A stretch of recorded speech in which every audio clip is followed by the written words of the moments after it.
प्रतियोगी परीक्षा की तैयारी करने वाले सभी प्रतिभागियों को मेरा नमस्कार।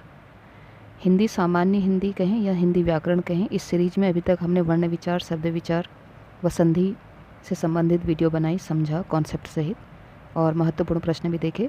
तो आज हम समास को समझेंगे कि समास का अर्थ क्या है, और इससे रिलेटेड इम्पोर्टेंट क्वेश्चंस को हम समझेंगे और ऐसा कॉन्सेप्ट क्लियर करेंगे कि इससे रिलेटेड कोई भी एग्जाम्पल आपके समक्ष आए, आप उसको भली भांति समझ सकें। तो सबसे पहले हम समझते हैं कि समास है क्या। तो समास दो शब्दों से मिलकर बना है, एक है सम और एक है आस। सम का अर्थ होता है संक्षिप्त, सम का अर्थ होता है संक्षिप्त, और आस का अर्थ होता है कथन। तो सम और आस यानी कि समास मिलकर बना समास, और इसका अगर हम अर्थ कहें तो अर्थ बनेगा संक्षिप्त, संक्षिप्त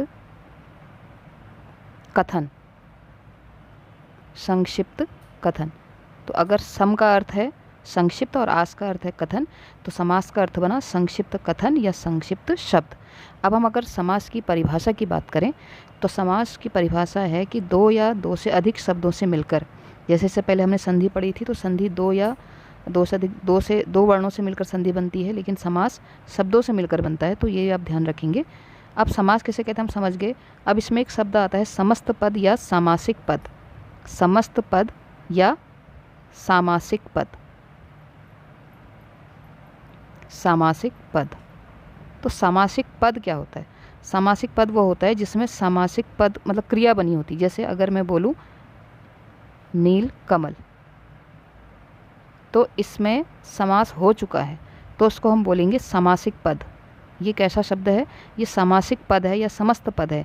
इसको विग्रह करने को, अगर इसको हम तोड़ेंगे सेंस इसको हम अलग अलग करेंगे, तो वो होगा नीला है जो कमल। अगर इसको हम तोड़ेंगे तो क्या होगा?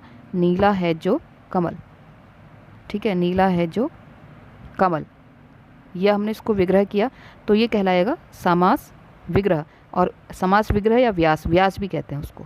और जो हमने समस्त पद ये बनाया, नीलकमल बनाया, ये है समस्त पद, और विग्रह किया तो नीला है जो कमल, ये हो गया समास विग्रह। तो हमने समझा कि समस्त पद क्या होता है, समास विग्रह क्या होता है, और समास किसे कहते हैं, और समास का अर्थ क्या है। अब हम समझते हैं कि समास में जब हमने पढ़ा कि दो से दो या दो से अधिक शब्द मिलते हैं, तो समास जब समस्त पद बनता है तो उसमें दो पद होते हैं, एक होता है पूर्व पद, एक होता है उत्तर पद। एक होता है पूर्व पद और एक होता है उत्तर पद। अब दो पदों से मिलके बना पूर्व पद और उत्तर पद। अब इन दो पदों में एक की प्रधानता होती है और एक की निम्नता होती है। निम्नता यानी कि गौण भी उसको हम बोल सकते हैं। एक की प्रधानता होती है और एक की निम्नता होती है। तो हम इन छः के छः को मैं आपको बताती हूँ कि देखिए, पूर्व पद आप समझ गए होंगे, पूर्व पद और उत्तर पद। अगर मैं कहूँ कि राजपुत्र है, राजपुत्र एक सामासिक पद है, तो इसका ये जो राज है ये पूर्व पद है और ये उत्तर पद है। ठीक है, ये पूर्व पद है, ये उत्तर पद है। अब इसमें किसकी प्रधानता, किस किस समास में किसकी प्रधानता होती है? हो सकता है प्रश्न ऐसे आ जाए कि किस पद में या किस समास में पूर्व पद प्रधान होता है, या किस समास में उत्तर पद प्रधान होता है। उत्तर, पूर्व माने पहला, पूर्व माने पहला, ठीक है, पहला, और उत्तर माने दूसरा, दूसरा या अंतिम भी कह सकते हैं। ठीक है, पूर्व पद माने पहला, उत्तर पद माने दूसरा। तो हम समास के 6 भेद होते हैं। समास के कितने भेद होते हैं? 6 भेद होते हैं। समास के होते हैं 6 भेद। देखते हैं पहला कौन सा है। पहला है अव्ययी भाव समास, अव्ययी भाव समास। दूसरा है तत्पुरुष, तत्पुरुष समास। तीसरा है कर्मधारय समास, कर्मधारय समास। चौथा है द्विगु समास, द्विगु समास। फिर है द्वंद्व समास, द्वंद्व समास। ठीक है, और फिर है बहुब्रीहि समास, बहुब्रीहि समास, बहुब्रीहि। तो ये 6 प्रकार के समास हैं। अब हमने कहा 6 प्रकार के समास। प्रश्न आ गया समास कितने भेद, समास के कितने भेद? समास के 6 भेद हैं। अगर हम प्रश्न पदों के अनुसार कहें कि कौन सा पद प्रधान है, कौन सा पद इसमें निम्न है, तो उसके अनुसार भी हम इसको समझते हैं। तो ऐसा कौन सा समास है जिसमें पूर्व पद प्रधान होता है तो वो केवल एक है। अगर हम पूर्व पद प्रधान की बात करें, जिसमें पूर्व पद प्रधान होता है, तो वो केवल एक ही समास है और उसका नाम है अव्ययी भाव समास। अव्ययी भाव, तो वो कौन सा समास है जिसमें केवल पूर्व पद प्रधान होता है? तो आप याद रखेंगे अव्ययी भाव समास। अगर अब हम बात करें कि वो कौन सा समास है जिसमें उत्तर पद प्रधान होता है, मैंने आपको बताया था उत्तर पद माने दूसरा पद, तो वो कौन सा समास है जिसमें उत्तर पद प्रधान होता है? तो पहला है तत्पुरुष समास, तत्पुरुष, और दूसरा है कर्मधारय, कर्मधारय, कर्मधारय, और तीसरा है द्विगु समास। इन तीनों समास में कौन सा पद प्रधान होता है? उत्तर पद प्रधान होता है। और ऐसा कौन सा समास है जिसमें दोनों पद प्रधान होते हैं, यानी कि पूर्व भी और उत्तर भी? तो वो एक ही समास है, वो एक ही समास है जिसमें दोनों पद प्रधान होते हैं। वो एक ही समास है और वो है द्वंद्व समास, जिसमें दोनों पद प्रधान होते हैं, यानी कि पूर्व भी और उत्तर भी। तो वो है समास द्वंद्व समास। ठीक है, तो अभी तक हमने पढ़ा पूर्व पद प्रधान अव्ययी भाव समास, उत्तर पद प्रधान तत्पुरुष कर्मधारय और द्विगु समास, और दोनों पद प्रधान द्वंद्व समास। अब एक ऐसा भी समास है जिसमें कोई भी पद प्रधान नहीं होता, दोनों पद अप्रधान होते हैं, दोनों पद निम्न होते हैं। वो एक ही समास है और वो है बहुब्रीहि समास। वो है बहुब्रीहि समास। तो यहाँ पर हमको क्या समझ में आया?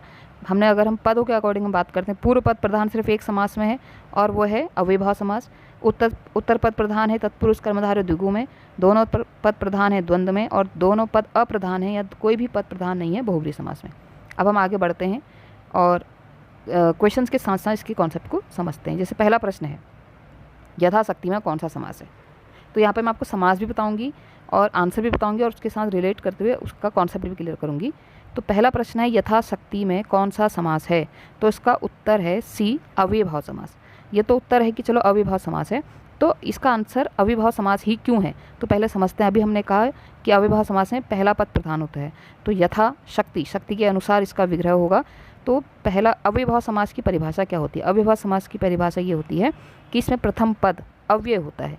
ठीक है, प्रथम पद क्या होता है? अव्यय। अगर हम यथा को देखें, यथाशक्ति ये लिखा है ना, यथाशक्ति लिखा है, तो ये जो पूर्व पद है ये अव्यय है। अव्यय किसे कहते हैं? अव्यय वो शब्द होते हैं जो कभी परिवर्तित नहीं होते। यथाशक्ति, यथा सामर्थ्य, ठीक है, यथानुसार। तो इस प्रकार से यथा एक अव्यय है, तो जिस समस्त पद में प्रथम पद अव्यय हो उसे हम अव्ययी भाव समास कहते हैं। और इसको हमने पहचानने के लिए ये ट्रिक बताया। अव्यय, या हम उसको उपसर्ग भी कह सकते हैं, उपसर्ग भी होते हैं, प्रथम पद उसका उपसर्ग हो उसको भी हम अव्ययी भाव समास कहते हैं। तो यथाशक्ति में कौन सा समास है? अव्ययी भाव समास है। अगला प्रश्न है, महोदय में कौन सा समास है? तो महोदय में समास है महान है जो उदय, इसका विग्रह ये होगा और इसका आंसर है कर्मधारय। अब कर्मधारय समास किसे कहते हैं? कर्मधारय समास किसे कहते हैं? हमने कहा कर्मधारय समास में उत्तर पद प्रधान होता है, ये तो इसकी विशेषता थी। तो कर्मधारय समास में क्या होता है? जिसमें प्रथम मतलब दोनों पद विशेषण और विशेष्य का काम करते हैं, विशेषण और विशेष्य का काम करते हैं, उसे कर्मधारय समास कहते हैं। महान है जो उदय, नीला है जो कमल, ठीक है, ऐसा मतलब जिसमें विशेषण और विशेष्य हो। महान है जो उदय, अब उदय कैसा हो? जो महान है, महान आत्मा, महात्मा, ऐसे करके ये किस में होगा? कर्मधारय समास में होगा। ठीक है, आगे बढ़ते हैं। अगला प्रश्न है, दशानन में कौन सा समास है? दशानन, दशानन में भी देखो दो पद हैं, दस और आनन, तो पूर्व पद और उत्तर पद, इसमें कोई भी पद प्रधान नहीं है। दस आनन, आनन माने मुख, इसका विग्रह क्या होगा? दस हैं आनन जिसके अर्थात रावण, दशाशीष, दस हैं शीश जिसके अर्थात रावण। तो समास इसमें कौन सा है? समास है इसमें ग बहुब्रीहि। अब बहुब्रीहि समास में हमने कहा था जिसमें कोई भी पद प्रधान नहीं होता, इसमें किसी तीसरा अर्थ प्रधान होता है। अब हमने देखिए दशानन कहा, तो क्या हम रावण के सिवा किसी और को दशानन कह सकते हैं? माना कोई एलियन है जिसके 10 मुख है, क्या उसको हम रावण कह सकते हैं? बिल्कुल नहीं। दशानन का मतलब सिर्फ एक है, रूढ़ अर्थ की ओर जहाँ जाएंगे सिर्फ एक ही है। तो जैसे हम गजानन, हमने कहा गज के समान मुख वाला अर्थात श्री गणेश। ठीक है, तो जहाँ पर हम किसी तीसरे अर्थ की बात करेंगे वहाँ पर होगा बहुब्रीहि समास। आगे बढ़ते हैं। सप्तऋषि में कौन सा समास है? सप्तऋषि, ठीक है, सप्तऋषि, 7 ऋषियाँ, 7 ऋषियों का समूह, उसको हमने बोला। तो जहाँ पर प्रथम पद, अभी हमने पढ़ा था द्विगु समास में उत्तर पद प्रधान होता है, तो जहाँ पर प्रथम पद संख्या हो, जहाँ पर प्रथम पद संख्या हो, देखिए ये प्रथम पद है सप्त और यह है ऋषि, दो शब्दों से मिलके बना सप्त और ऋषि, तो सप्त माने 7। तो जहाँ प्रथम पद संख्या हो उसे द्विगु समास कहते हैं। उसे कौन सा समास कहते हैं? द्विगु समास कहते हैं। तो इसका राइट आंसर क्या है? ऑप्शन नंबर ए, द्विगु समास, सप्त ऋषि द्विगु समास। अगला प्रश्न है भाई बहन में कौन सा समास है? अब देखो भाई बहन के बीच में एक चिन्ह आया है जिसको हम बोलते हैं योजक चिन्ह, जिसको हम क्या बोलते हैं? योजक चिन्ह बोलते हैं। ठीक है, अगर ये योजक चिन्ह की जगह, इसके आप ध्यान से सुनिए, अगर योजक चिन्ह की जगह अगर हम इसको तोड़ें यानी कि विग्रह करें तो इसकी जगह क्या आए? और आए। इस योजक चिन्ह की जगह किसका स्थान आ जाए? और का स्थान आ जाए या का स्थान आ जाए तो वो कौन सा समास होगा? वो द्वंद्व समास होगा। अगर मैं एक एग्जांपल और दूं, जैसे ये है देश डैश भक्त, ठीक है, देश भक्त, अगर मैं कहूँ यहाँ पर लिख देती हूँ देश भक्त, तो देखिए ये प्रथम पद है, ये उत्तर पद है और यहाँ पर मैंने डैश दे दिया। तो क्या इसमें द्वंद्व समास होगा? नहीं होगा, क्योंकि देश और भक्त नहीं होगा। यहाँ पर क्या होगा? इस योजक चिन्ह का स्थान ले लेगा का, देश का भक्त। तो जहाँ पर मैंने आपसे कहा द्वंद्व समास वही होगा जहाँ पर इसका प्रयोग किसकी जगह आ जाएगा? या तो और आएगा या आएगा, तभी वो क्या होगा? द्वंद्व समास होगा। तो भाई का बहन नहीं है, भाई और बहन, तो कौन सा समास है? द्वंद्व समास, ऑप्शन नंबर सी। अगला है राजा रंग। अभी देखिए यहाँ पर हमने यहाँ पर फिर से योजक चिन्ह और योजक चिन्ह की जगह कौन लेगा? और, राजा और रंक। तो राजा और रंक विग्रह होगा तो समास कौन सा है? द्वंद्व समास, ऑप्शन नंबर बी। राजकुमार में कौन सा समास है? यहाँ पर देखो उसका विग्रह क्या होगा? राजा का कुमार। आंसर है ऑप्शन नंबर ए, तत्पुरुष समास। अब तत्पुरुष समास में क्या होता है? तत्पुरुष समास में हमने कहा कि इसमें उत्तर पद प्रधान होता है। तो तत्पुरुष समास की पहचान यह है कि इसमें कारक चिन्हों का प्रयोग होता है। किसका प्रयोग होता है? कारक चिन्ह। कारक कितने होते हैं? 8 होते हैं। ठीक है, कर्ता ने कर्म को करण से संप्रदान के लिए अपादान से अलग होने पर संबंध काके की अधिकरण में पर। तो कारक 8 प्रकार के होते हैं। अगर इसका हम विग्रह करेंगे, जैसे हमें पता है समास विग्रह करेंगे तो हमें पता चलेगा कि राजा का कुमार, तो वो क्या होगा? तत्पुरुष समास होगा। जहाँ पर कारक चिन्हों का प्रयोग होगा वो तत्पुरुष समास होगा। तो उसका राइट आंसर है ऑप्शन नंबर ए, तत्पुरुष। राजकुमार में तत्पुरुष समास। अगला प्रश्न है अन्न जल में कौन सा समास है? अभी हमने पढ़ा अन्न और जल, और आ गया यानी कि द्वंद्व समास, ऑप्शन नंबर ए, अन्न और जल द्वंद्व समास। पदच्युत, अभी हमने पढ़ा कि जहाँ पर कारक चिन्हों का प्रयोग होगा, अगर इसका विग्रह करें तो उसका विग्रह होगा पद से हटाया हुआ से। ठीक है, से भी कारक है, तो पद से हटाया हुआ क्या कौन सा समास होगा? तत्पुरुष समास। कौन सा समास होगा? ऑप्शन नंबर ए, तत्पुरुष समास। अगला प्रश्न है भरपेट में कौन सा समास है? अभी हमने पढ़ा था कि जिसका प्रथम पद अव्यय होता है, भरपूर, भरसक। ठीक है, तो भर एक अव्यय है, तो जहाँ पर प्रथम पद अव्यय होगा वो कौन सा समास होगा? अव्ययभाव समास, ऑप्शन नंबर बी, भरपेट में अव्ययभाव समास है। अगला प्रश्न है किस शब्द में बहुब्रीहि समास नहीं है? अब नहीं है, और जिसमें नहीं है उसमें क्या है? ठीक है, चंद्रशेखर, चंद्र है शिखर में जिसके अर्थात शिव। ठीक है, जहाँ पर अर्थात आ जा रहा है, जहाँ पर किसी तीसरे की बात हो रही है तो वहाँ पर बहुब्रीहि समास है, यानी कि इसमें तो है। अगला है लंबोदर। ठीक है, लंबोदर, तो लंबा है जिसका उधर अर्थात श्री गणेश। ठीक है, चतुर्मुख, 4 है मुख जिसके अर्थात ब्रह्मा विष्णु। ठीक है, तो जहाँ पर अर्थात आ गया। अब यहाँ पर गंगा यमुना, गंगा और यमुना होगा इसका, तो गंगा और यमुना हमने कहा द्वंद्व समास होता है। तो राइट आंसर क्या है इसका? डी है। क्यों है डी? क्योंकि बाकी तीनों में बहुब्रीहि समास है। आगे बढ़ते हैं, किस शब्द में बहुब्रीहि समास नहीं है? तो अब फिर से देखिए दशानन, 10 हैं आनंद जिसके भी पता रावण, तो ये बहुब्रीहि समास है। सप्तऋषि, 7 ऋषियों का समूह, अभी मैंने बताया था आपको जहाँ पर प्रथम पद संख्या होगा तो वहाँ पर द्विगु समास होगा। ठीक है, और यहाँ पर दूसरा क्या है? चक्रपाणी। चक्रपाणी में क्या होगा? चक्रपाणी में क्या होता है? चक्र पाणी, पाणी माने होता हाथ, चक्र है हाथ में जिसके अर्थात विष्णु या कृष्ण, तो यहाँ पर भी बहुब्रीहि समास है। अब बजरंगी, वज्र जैसा बल हो जिसका, वज्र जैसा बल हो जिसका अर्थात हनुमान जी, तो यहाँ पर रावण है, यहाँ पर विष्णु या श्री कृष्ण है। ठीक है, और बजरंगी में हनुमान जी हैं, तो बचा क्या? सप्तऋषि। सप्तऋषि में कौन सा समास है? द्विगु समास, क्योंकि इसमें प्रथम पद अव्यय है। आगे बढ़ते हैं, किस शब्द में बहुब्रीहि समास नहीं है? गजानन, सत्यव्रत, जितेंद्रिय, षटकोण। ठीक है, गजानन, अभी हमने कहा गजानन किसको कहते हैं? श्री गणेश को कहते हैं, तो गज के समान मुख है जिसका अर्थात श्री गणेश। सत्यव्रत, सत्य का व्रत धारण करता है जो, अर्थात सत्यव्रत। जितेंद्रिय, जीत लिया है इंद्रियों को जिसके ने, अर्थात जितेंद्रिय। और डी है षटकोण, 6 कोणों का समूह। तो 6 कोण, प्रथम पद क्या आ गया? प्रथम पद क्या आया? संख्या आया, तो द्विगु समास है, यानी कि बहुब्रीहि समास ये नहीं है। अगला है किस शब्द में तत्पुरुष समास नहीं? फिर से देखिए मदांध, मद का अर्थ, मद का तो पागल। ठीक है, मद में अंध, घमंड में अंध, या कुछ भी ऐसा है, तो मदांध, मद से अंध, तत्पुरुष समास है। जेब के लिए खर्च, तत्पुरुष समास है। दाल और रोटी द्वंद्व समास है। विद्या के आलय तत्पुरुष समास है। तो हमारा राइट आंसर क्या है? दाल और रोटी, ठीक है, द्वंद्व समास है, तो उसमें option number C right answer. अगला प्रश्न है किस शब्द में तत्पुरुष समास नहीं है? फिर से है, ठीक है, देखते हैं। धर्म से भ्रष्ट तत्पुरुष समास, आराम के लिए कुर्सी तत्पुरुष समास, शरण में आगत तत्पुरुष समास, हर घड़ी यानी कि प्रत्येक घड़ी, यानी कि प्रथम पद क्या है? अव्यय है, तो अव्ययभाव समास है, तो option number D right answer.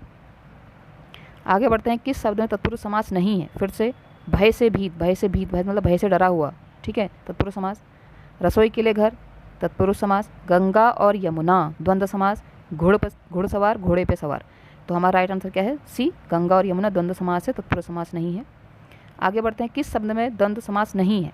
अब नहीं है वाला आया, ठीक है, तो पाप और पुण्य द्वंद्व समास। मार और पीठ द्वंद्व समास। राजा और रानी द्वंद्व समास। पथ से भ्रष्ट तत्पुरुष समास, तो हमारा राइट आंसर क्या है? डी, ये तत्पुरुष समास है, बाकी सब द्वंद्व समास है।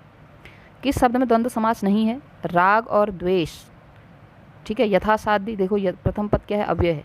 जीव और जंतु, दूध और दही, तो हमारा राइट आंसर क्या है? बी है, ठीक है, साध्य के अनुसार, तो ऑप्शन नंबर बी, क्योंकि इसमें राइट आंसर क्या, इसका आंसर है अव्ययभाव समास और बाकी सब में द्वंद्व समास है, हमारा आंसर यही है।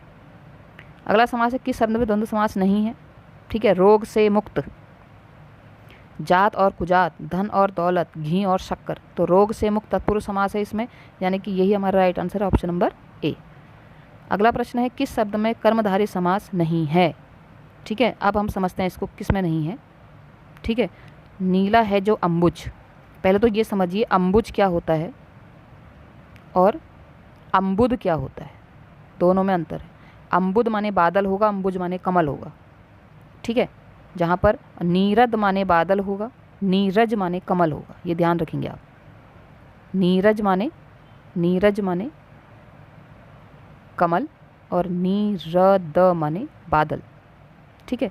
तो नीलाम्बुज, नीला है जो अम्बुज,